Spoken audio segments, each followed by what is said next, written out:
hearty good morning to you. Here we be again to another lesson, an interesting lesson of grammar, and that is story writing. Now let us do the essentials of story writing. Story writing में क्या क्या चीजें बहुत ही जरूरी है. जब हम story लिखते हैं तो सबसे पहली बात क्या होती है, स्टोरी इंटरेस्टिंग होनी चाहिए, बोरिंग नहीं होनी चाहिए, चाहे वो किसी भी टाइप की हो. तो चलो अब देखते हैं स्टोरी को इंटरेस्टिंग बनाने का तरीका. तो सबसे पहले the plot and the main theme of the story should be good and clear. Plot का मतलब होते है एक थीम होती है जिसके ऊपर पूरी स्टोरी बेस्ड होती है. कभी हम लोग बोलते हैं वो मिस्ट्री वाली होती है, कभी कोई मर्डर की स्टोरी होती है, कभी कॉमिकल स्टोरी होती है, लेकिन हर एक के पीछे एक चीज होती है, एक स्टोरी होती है जिसके ऊपर पूरा स्टोरी बनता है. जैसे मेन एम होता है वो क्या बताना चाहते हैं, जैसे हम बोल सकते हैं मॉरल है, हमको क्या समझाना चाहता है स्टोरी.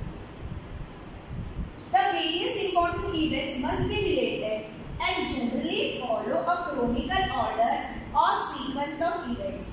अभी जो भी इंपॉर्टेंट इवेंट्स अपने लाइफ में हुए हैं, एक के बाद एक जो भी इवेंट्स है वो एक लाइन से होने चाहिए. हम ऐसे नहीं बोल सकते कि राजा मर गया, फिर बहुत पुराने साल की बात है कि एक छोटे से राजकुमार ने जन्म लिया था. ये थोड़ी एक सीक्वेंस हुआ. छोटा सा राजकुमार था, वो बड़ा बना, वो राजा हुआ, उन्होंने राज किया, फिर लड़ाई में वो मारे गए. ये एक सीक्वेंस होता है जो क्रोनिकल ऑर्डर में हमको फॉलो करना है. The characters in the story must appear to be real.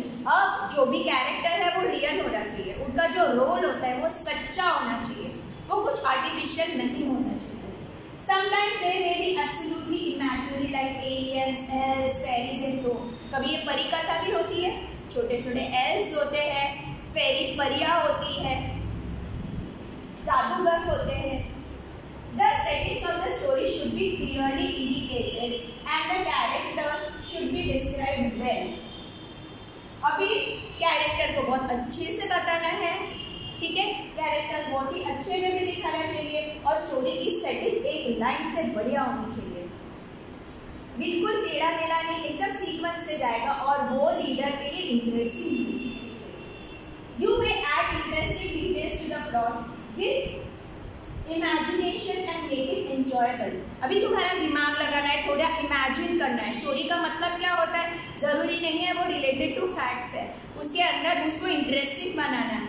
उसके अंदर थोड़ा सा हमारा, हम लोग नॉर्मल हिंदी में बोले तो हम लोग मसाला डाल के उसको थोड़ा स्पाइसी बनाते हैं, थोड़ा इंटरेस्टिंग बनाते हैं.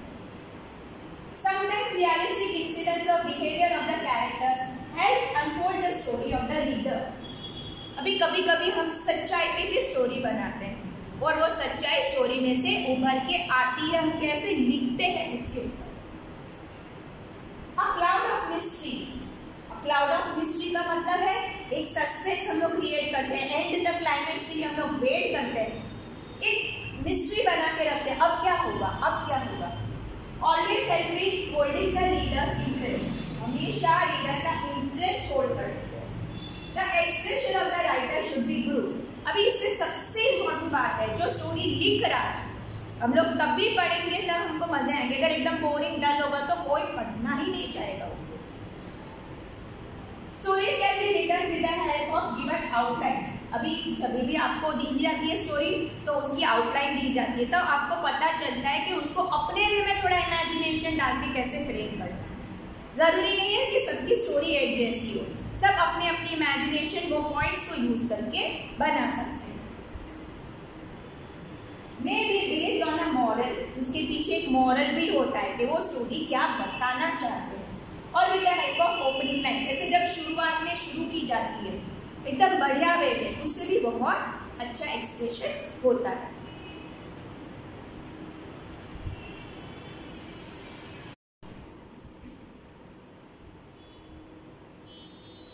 जब हमें आउटलाइन दी जाती है उसमें से हमको बड़ी स्टोरी बनानी होती है. तो जैसे ये है developing stories from given outline. अभी पूरी स्टोरी बनानी है आउटलाइन में से. अभी सबसे पहले वाला, read the outline carefully and try to understand the main plot.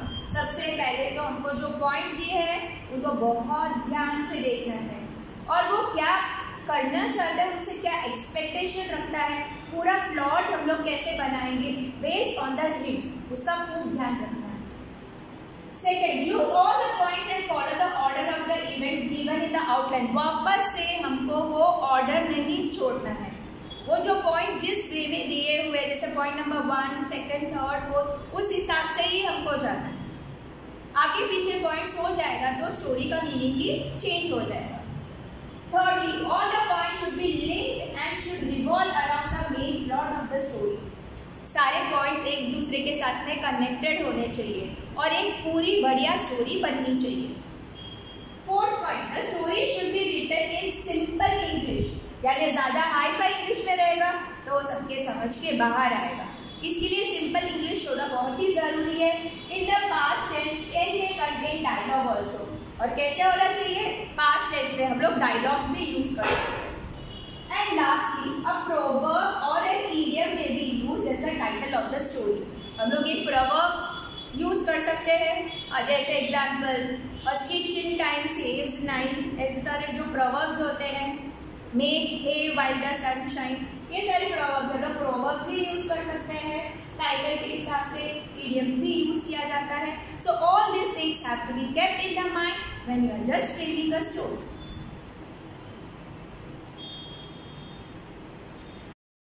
Let's start the story now. Read the outlines given here followed by the story based on the given sketch. King Solomon, well known for his wisdom. Point number 1. His fame reached the Queen of Sheba. Wanted to test his power of judgment. Paid a visit. Presented two identical garlands of rose. One was artificial while other was real. Asked him to identify the garland with real flowers. King Solomon ordered his attendants open all the windows of the courtroom. Bees swarmed in from the garden and sat on the real flowers. The queen was impressed with his presence of mind. अभी ये सारे जो points है इसमें से हमको पूरी story बनानी है और वो भी कैसी इंटरेस्टिंग स्टोरी बनानी है. तो सबसे पहले a test for King Solomon शुरू होता है. King Solomon was a benevolent and wise king. अब वो कैसे राजा थे? एकदम ही वाइज थे, बेनेवलेंट थे. Tales of his wisdom spread far and wide to distant lands. बहुत ही अच्छे बहादुर थे, दिमाग होशियार थे, जो अपने प्रजा का खूबी ध्यान रखते थे. Tales of his wisdom spread far and wide to distant land. अभी ऐसी स्टोरी बनाई है कि उनके चर्चे, उनके विजडम के चर्चे. विजडम एक ऐसी चीज़ होती है जो हम लोग, एक किस्म की इंटेलिजेंस होती है जो तुरंत ही हमको कोई भी प्रॉब्लम आता है तो हम लोग जज करके उस पर प्रॉपर डिसीजन ले सके हम लोग. That is wisdom.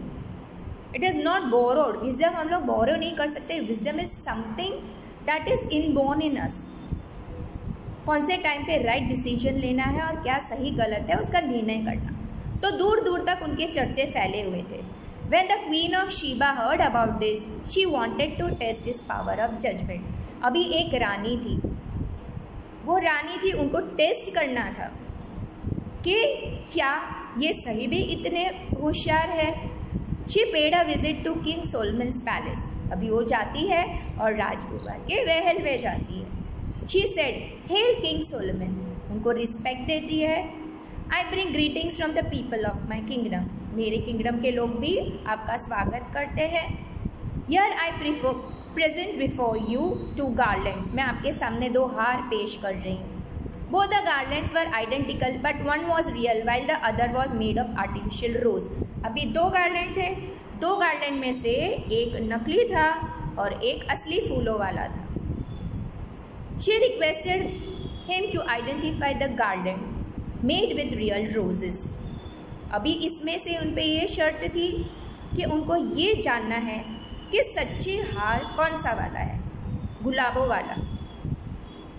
Solomon immediately ordered his attendants to open all the windows of the courtroom. तुरंत ही उन्होंने बोला सारे विंडो ओपन कर दो उनके सभा के. और उन्होंने आगे ऐसे बताया. Many bees came swarming from the palace garden, immediately swarmed in and sat on the garland of real roses. अब क्या हुआ कि एक नकली हार था, एक असली हार था।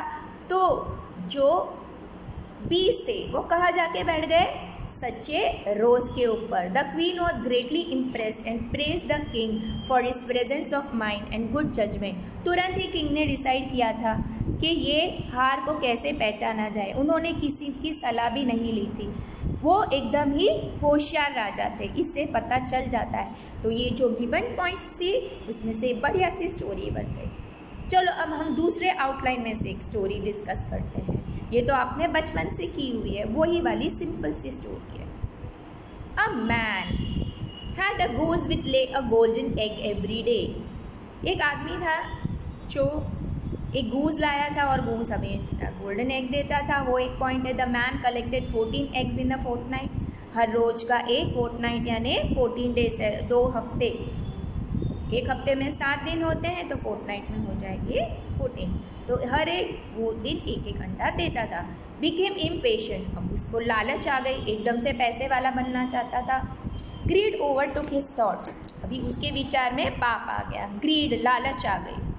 He wanted to become rich instantly, killed the goose। अभी उसको था कि अंडा के सारे अंडे एक साथ में निकाल, मैं एकदम ही रिच बन जाता। Now the story starts as such. The magic of the golden goose. Rohan lived in a village and led a comfortable life. It so happened that for a fortnight he did not have to toil hard or work tirelessly to earn a living. अभी रोहन था, गांव में रहता था, बहुत ही आरामदायक जिंदगी जीता था।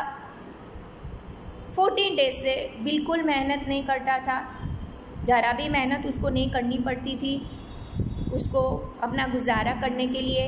ही had luckily found a magical goose which lay a golden egg every day. पर ऐसे उसका रीज़न क्या था? उनको एक जादुई गूस मिला था जो रोज़ अंडे देता था। He kept the secret well guarded from the villagers. उन्होंने इसको एक सीक्रेट करके रखा और उस सीक्रेट को गांव वालों से बचा के रखा। ही एफेक्शनेटली कॉल्ड इट गोल्डन गूस। प्यार से क्या बोला? गोल्डन गूस बुलाता था। और किसी को भी कानों कान खबर पड़ने नहीं दी। Every morning before the village folk got woke up, he picked the golden egg and hid it carefully।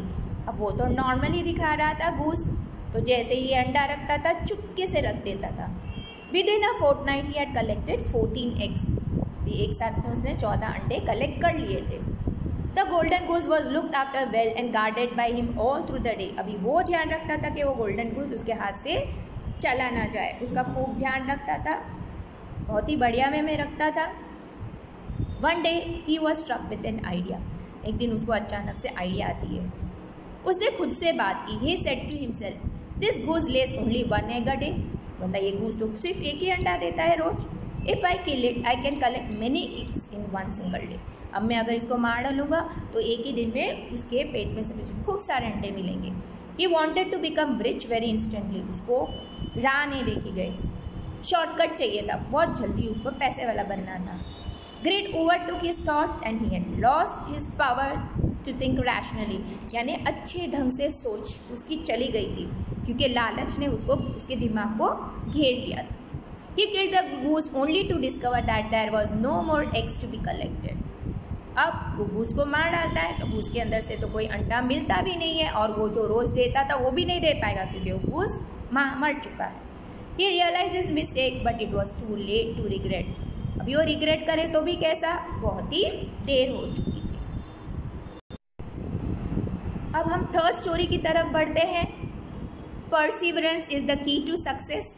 Robert Bruce, King of Scotland, points fought bravely for the freedom of his country, did not achieve success, was hiding in the cave, was upset and disheartened, spotted a spider drop by the thread from the roof, attempted to get back to its web, dropped repeatedly, came out successfully in the 9th attempt, greatly impressed by the spider, filled with new hope, Bruce fought back again, succeeded।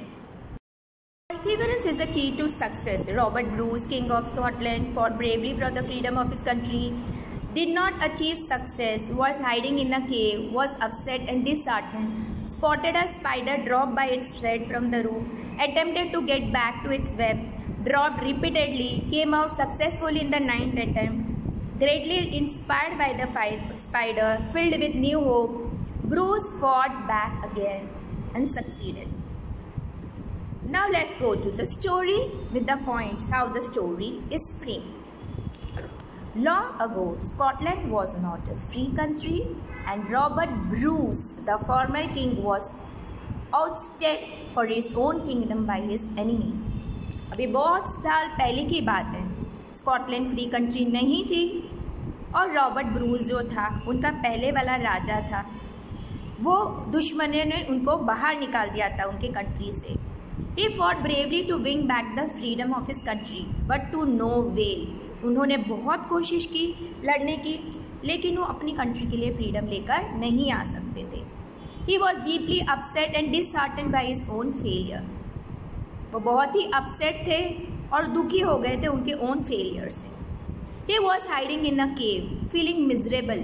वो एक केव में थे, बहुत ही बुरा महसूस कर रहे थे. Suddenly he spotted a spider drop by its thread to reach the web, but soon fell back. अब वो छुपे हुए थे केव में, बहुत ही बुरी हालत थी उनकी. उन्होंने एक स्पाइडर को देखा ऊपर से थ्रेड डाल के वेब बनाने के लिए. वापस स्पाइडर गिर जाता था. The king was sure that the spider would never reach its web. अभी स्पाइडर को किंग को पता था कि ये कितनी भी कोशिश कर ले स्पाइडर नहीं पहुंच पाएगा अपने वेब तक. It tried again and again but fell down each time. उसने बहुत बार कोशिश की और बार बार गिर गए. The king said finally reach the web in the 9th attempt. अभी देखो the king said to himself, अभी बोले अब तो ये बिल्कुल भी दूसरा अटेम्प्ट नहीं करेगा, will not make another attempt. To his surprise, the spider kept trying and it inspired and filled with a new hope by the perseverance of the spider. अभी फाइनली 9th अटेम्प्ट में वो राजा ने success हो गया उसका. The spider has finally succeeded and Bruce was greatly inspired and filled with a new hope by perseverance of the spider. अभी वो बहुत ही ब्रूस खुश हो गया. उन्होंने ये बोला कि ये देखो कितनी मेहनत कर रहे हैं. उसे 9 टाइम तक अपना होप नहीं छोड़ा हुआ स्पाइडर ने, और मैं एक राजा होकर लड़ाई से डर रहा हूँ. He made another attempt and fought his enemy. अभी उन्होंने लास्ट ट्राई किया और उनके एनिमी से उन्होंने लड़ाई की. अब वो सक्सीड हो गए. He succeeded in giving a crushing defeat to his enemies and won the battle. बुरी तरीके से उनके दुश्मनों को हरा दिया था. Sometimes only an opening line with some clues is given and an interesting story can be written with the help of some imagination. कभी कभी क्लू ज़्यादा नहीं, सिर्फ एक ओपनिंग लाइन दी होती है जिसमें से पूरी स्टोरी हमको बनानी होती है अपने imagination. Hope you understood the stories very well. Bye. Meet you soon.